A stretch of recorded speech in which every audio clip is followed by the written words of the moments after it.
Okay, I want to show you how to start the paper mache sculpture. You're going to need a Sharpie, pair of scissors, a ruler, and a 12-inch by 12-inch sheet of aluminum foil, which you will be given in class. So to begin, you're going to look carefully at your ruler and make sure that you can read the numbers. The clear rulers can be a little bit tricky to see, but you want to make sure that you can read the numbers 1 through 12 going up this way. Because what you're going to do, first of all, is divide the top section of your foil into 3 equal pieces. So since it's 12 inches wide, I know that each section has to be 4 inches. So I'm going to put a little mark at 4 inches and another little mark at 8 inches. Okay?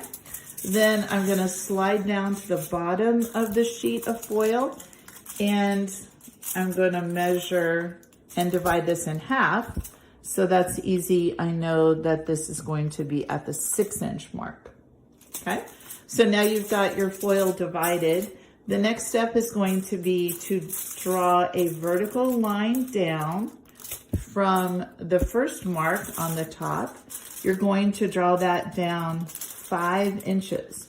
So I've got it lined up vertically, and then I'm just going to put my finger here so I know that's where the 5 inch is, and stop at 5. And then do the same thing on the other side. Line it up vertically. I'm going to put my finger down here on 5 inches and go straight down to 5. On the bottom, this side, you're going to actually do the same thing. So it's pretty easy. I'm going to put that at 5. And then I'm going to draw up another vertical line. So I've got 3 vertical lines that are each 5 inches long. 2 at the top to divide this into thirds, and 1 at the bottom to divide it in half. All right, so you're finished with your marker and your ruler, and now you're just gonna simply cut along your lines very carefully. You don't wanna tear the foil. That's probably the biggest mistake that kids make on this stuff, is that they get a little crazy with the scissors and the foil tears, but you really wanna try to keep that from happening. So now you've got your foil cut, and you want to position it so that the 3 sections are at the top and the 2 sections are at the bottom. These are going to end up being the arms, and these are going to end up being the legs. This in the middle is going to be the head. So I want you to watch really carefully. The trick to doing this is to not scrunch the foil and make it really small. So you're just going to barely pinch here in the middle, and this is where the torso is going to be. So I'm just kind of very gently pinching that, and you can see it almost looks like pleats. It's just kind of pushed in together a little bit. And then I'm going to roll this top part a little bit, and just very gently, so I'm not crunching that into a hard little foil ball. For the arms, again, I'm just going to bend that around a little bit and very gently squeeze it in. So you can see that I'm not crunching it with all my might. Okay, I'm going to kind of fold this around.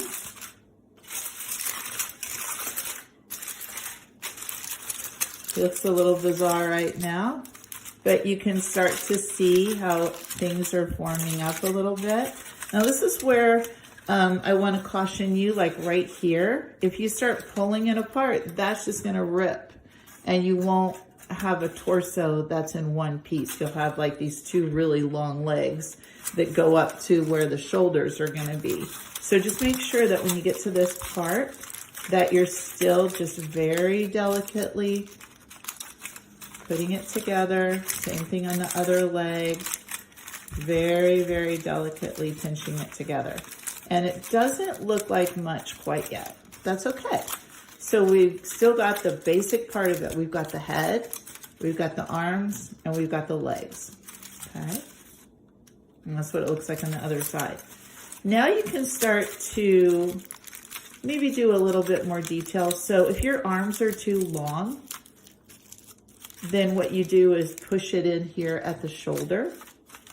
Mine are not too long, but I know that sometimes these do turn out that way.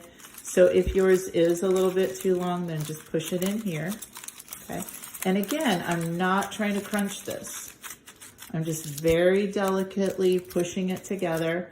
When I get to the end of the leg, you can bend that a little bit because you're gonna want a foot. Okay, same thing on the other side. Just gonna bend that up a little bit to make the foot. If it starts to come apart a little bit here, that's okay, because this is just what we call the armature. The armature is just the beginning part, kind of like your skeleton is to your body. Okay, this is like the bones, because we're gonna put paper mache all over the outside of it. I'm gonna keep just kind of playing around with it. Right here at the neck, you probably want to pinch that in a little bit to make his neck come in.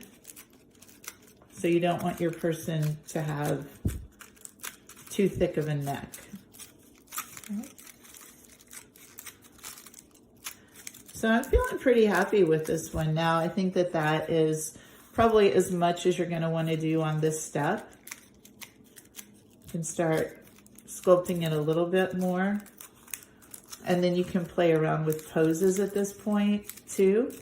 However you might want to pose your figure. So you could put the arm up as if they're throwing something or catching. A lot of people like to think about cheerleading poses or sports poses, other sports, cheerleading's a sport. So kind of whatever activities you're into, you might think about positioning it in that way. Like this one now looks like he's ready to kick a ball. Boom. All right. So that is the first step for your paper mache person. Now we're ready for paper mache step 2. We've got your foil armature created of your sculpture. You're going to need some newspaper and some paper mache glue. So first thing you're going to do is tear some strips from the newspaper. It will tear nice and straight as long as you're tearing opposite the way you would read it. So this one, you can see nod to Sprint and T-Mobile. So I want to make that so that I'm reading it, start at the top edge, and then you'll be able to tear strips all the way down like this. So I would suggest tearing several of these before you start getting glue on your fingers, because once you get glue on your fingers, it makes it a little bit harder to tear. So I'm going to put my strips up here, and I've got my glue. First thing you do is just dip the end of it in the glue. And this glue feels kind of like hair conditioner. And then you just take your fingers and spread that all the way down. So you want to make sure that you get a nice even coat of glue. You don't want to have like a big glop of it someplace on the paper. Then you're going to hold one place with your thumb, and this end, you're going to start wrapping it around.